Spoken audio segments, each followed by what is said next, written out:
Bonjour amis acclimateurs, passionnés de tropicaux. Un petit bonjour spécial pour Frédéric. Je me tiens à l'ombre sous le citronnier qui est chargé de boutons floraux car il fait une chaleur, on peut dire quasiment caniculaire. On ne doit pas être loin des 30 degrés. Encore aujourd'hui, hier on a tutoyé les 28 degrés dans la cuvette du plat de Banyuls. Et la nuit dernière, on a connu une nuit tropicale. Alors c'était dans le village, où on est descendu à peine à 21 degrés au plus bas de la nuit. À l'extérieur du village, plus proche du bord de mer, au Cap Béar, où se situe la station Météo France, ils ont enregistré 19,9. Mais bon, on va pas chipoter pour 3 fois rien. On a connu une nuit tropicale sur la côte la nuit dernière. Et j'ai regardé un petit peu sur le site Météo Ciel.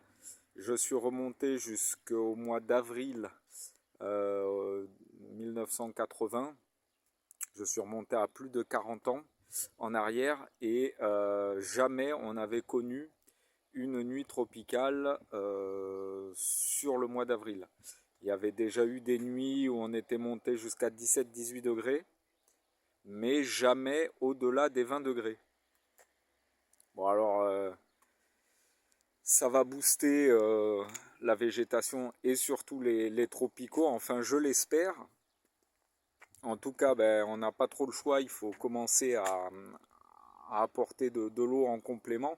Moi je le fais déjà depuis un petit moment, depuis la mi du mois de mars, d'apporter un apport en eau. Mais c'est là, avec de telles températures et en plus avec un épisode de tramontane qui va revenir à partir de dimanche, et ça s'évapore à vitesse grand V. Donc il faut pas hésiter. Et surtout que j'ai la chance, et tout le monde sur la cuvette du plat de Banyuls, nous avons la chance d'avoir accès à de l'eau en quantité pas infinie, mais des réserves considérables venant de la montagne et des veines à faible profondeur où il y a des quantités d'eau considérables et d'ailleurs d'une excellente qualité. Elle est très propre et on en a tellement de cette eau, du château fort des montagnes, en fait, juste derrière nous, hein. Donc voilà, là, vous voyez toutes les chaînes de montagnes, avec en fait la montagne la plus haute, si on peut la voir du terrain. Vous voyez, la montagne là-haut, c'est le Saifort, on est quasiment à 1000 mètres. Voilà, tout ça, c'est un château d'eau considérable pour nous dans l'oasis du plat de Banyuls, en fait, hein. Et durant la période de sécheresse au plus haut, j'ai discuté dernièrement avec un élu local. Nous avons eu des restrictions d'eau sur le forage municipal où tout le monde, normalement, ce sont que les agriculteurs et les viticulteurs qui ont accès gratuitement à cette eau de ce forage municipal, mais tout le monde plus ou moins va chercher de l'eau à cet endroit-là. Et au plus haut de la sécheresse en 2023, quand ils nous ont restreint en été l'accès à cette eau uniquement dans des horaires très stricts, en fait, ils détournaient de l'eau de ce forage municipal pour le redescendre à Argelès dans la plaine pour que ça puisse renforcer les capacités en eau d'Argelès pour la vague touristique de l'été, puisqu'Argelès c'est environ 10 000 habitants à l'année, et en été ça monte à 100-120 000, puisque c'est la commune d'Europe qui a la plus grande étendue de camping. Voilà, donc c'est considérable. Et en fait, Banyuls a été un château d'eau pour la période de sécheresse en 2023 a été un château d'eau pour Argelès, en fait, pour les touristes d'Argelès. Et on a été restreint, nous, habitants de Banyuls. Et ça, je le tiens, cette information d'un élu de la municipalité. Donc, voilà, on ne va pas remettre en cause les dires, on va dire, d'un élu qui s'y connaît, qui connaît très bien, qui est dans les petits papiers de comment ça fonctionne ici sur la commune. Voilà. Alors on fait de la polyculture et on va dire même de l'agroforesterie en culture. Là vous voyez il y a les pommes de terre, une variété précoce qui est plantée sous le kumquat, qui est plantée sous le figuier du voisin, qui est plantée sous le manguier là, voilà. On a des rangs d'échalotes ici. Encore un rang de pommes de terre d'une variété précoce qui va jusqu'au litchi là-bas. Voilà, au fond il y a un goyavier vrai de semis. Voilà, l'objectif c'est de maximiser la terre et la surface que nous avons et de faire de la polyculture. Alors pour vous parler un petit peu de la terre que nous avons ici, voilà, nous avons un terroir très particulier. Je vais mettre en lien de la description de cette vidéo deux, trois liens.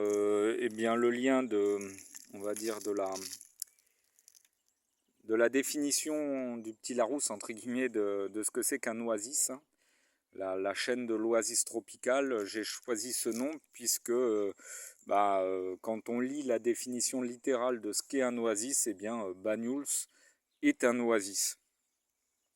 Et vous voyez, la terre ici, pour ce qui est de la cuvette du plat de Banyuls, de la lagune de Banyuls, on est sur un sol limono-sableux, avec un peu d'argile aussi quand même, mais très faible. C'est une terre noire, comme on dit, une terre que l'on retrouve également, une terre d'alluvion, que l'on retrouve également sur les bords du Nil en Égypte, par exemple.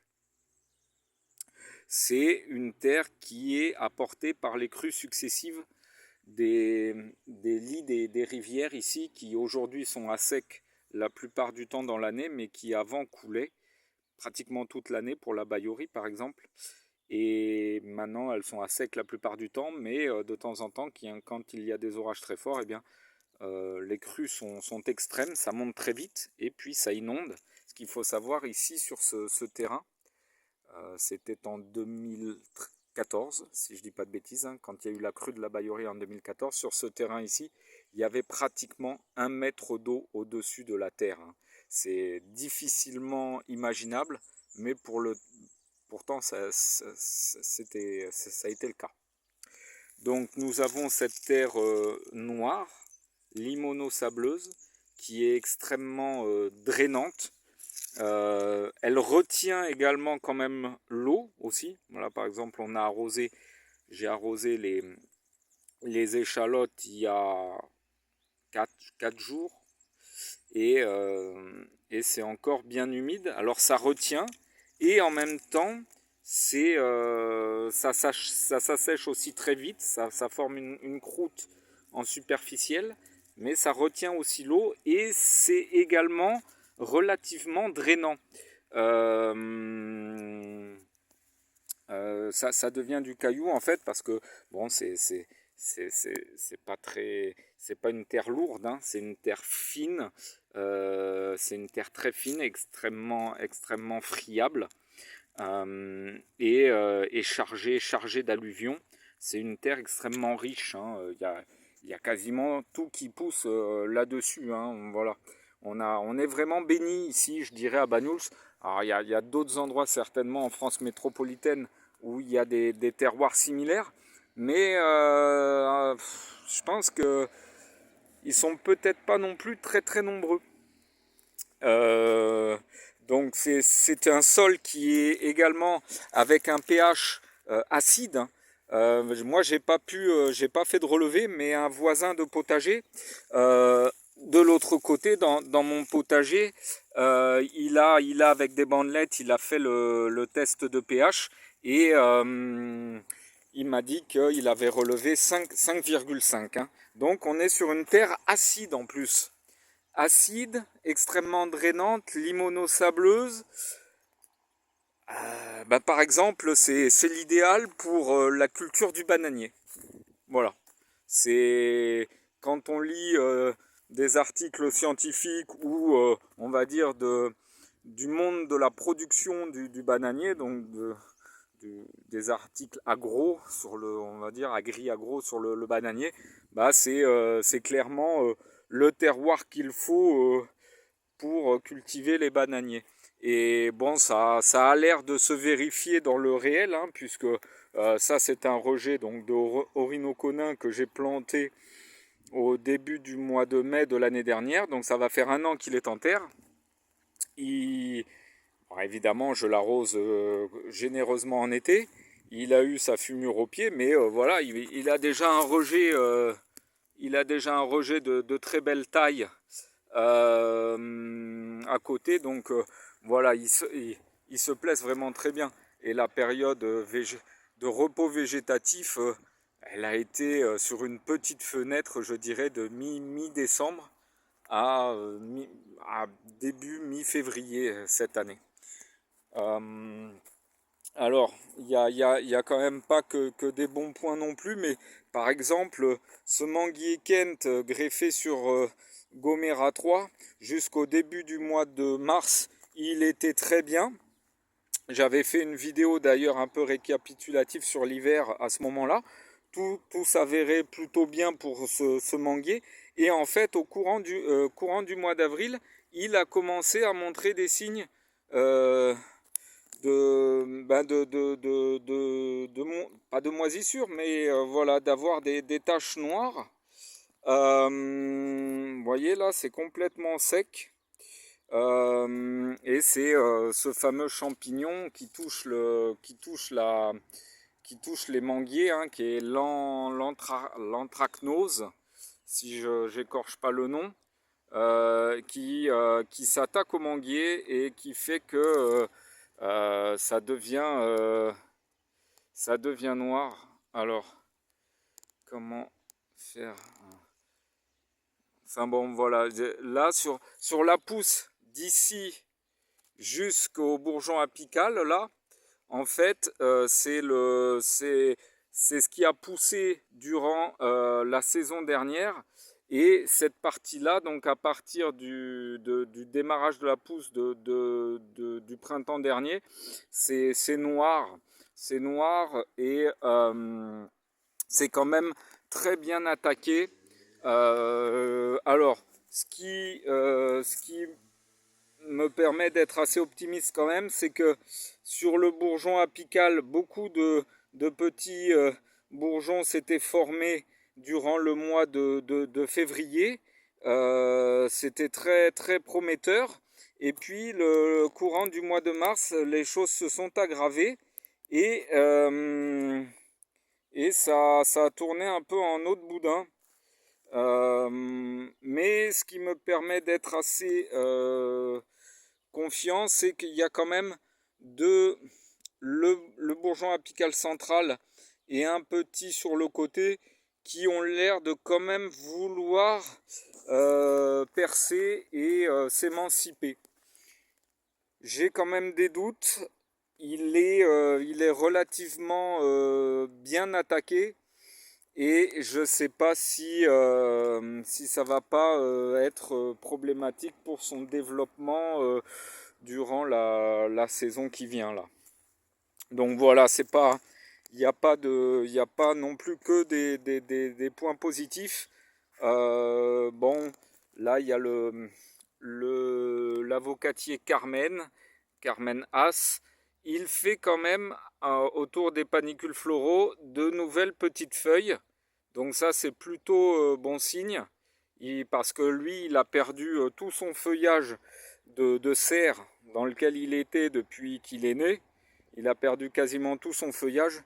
Et là, avec le soleil cuisant dès le mois d'avril cette année, bon, j'espère que ça va pas être mortel pour lui. Mais en tout cas, il y a de la reprise, par exemple. Et puis, je vais finir sur le Chérimoya de semis. Le Chérimoya de semis qui, lui également, a perdu tout son feuillage. Mais voilà, ça, c'est plutôt commun chez le Chérimoya. Et vous voyez, il commence à faire, à bourgeonner, à débourrer doucement. Donc le Chérimoya est en train de doucement de repartir.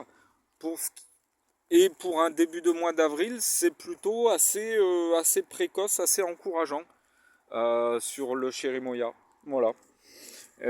Puis sur la vidéo précédente où je montrais les nouveautés un petit peu sur le terrain, ben voyez là, il y a déjà la feuille du bananier des Canaries qui, alors en fait, qui était reparti et puis avec l'épisode de vent 369 de Tramontane, bah, il avait cassé à ce niveau-là le petit morceau qui était sorti et puis bah là il a fini sa feuille ces derniers jours. Donc ça repart quand même, ça repart à l'aventure, voilà. Par contre pour ce qui est du Cavendish nain ici, bon pour le moment il y a rien qui a bougé. Voilà.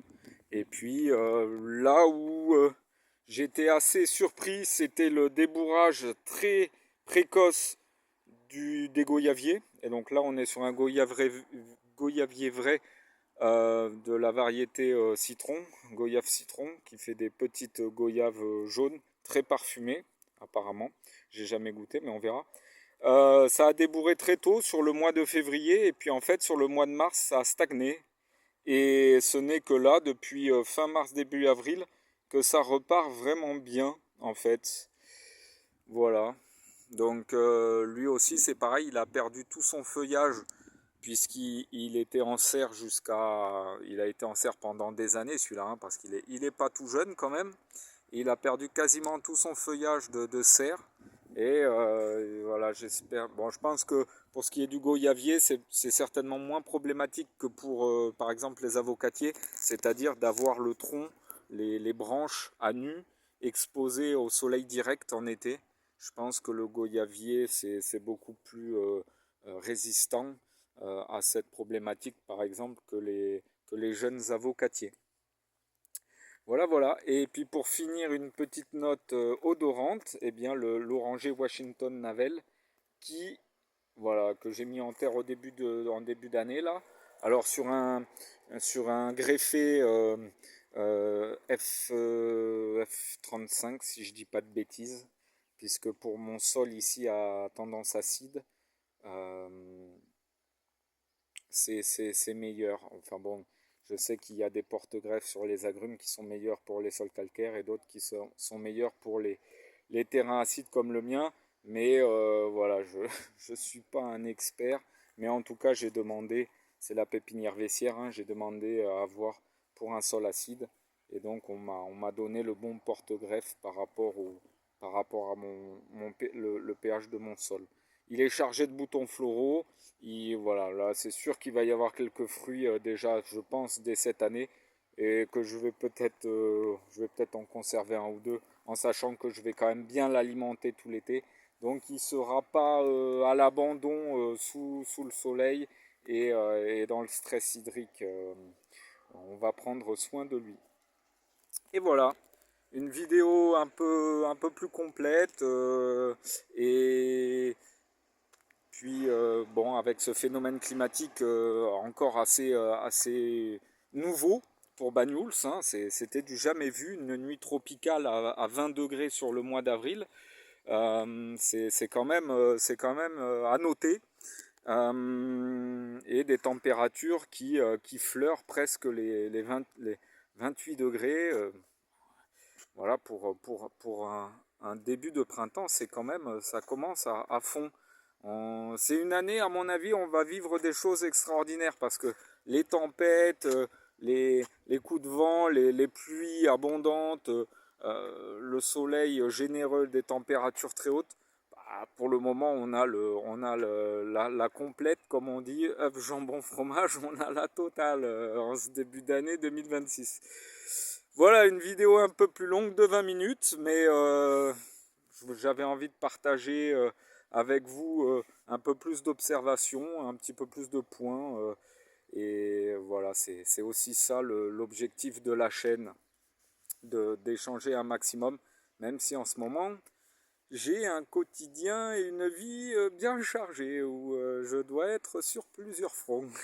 Mais bon, allez, je vous souhaite une belle journée, une belle fin de semaine.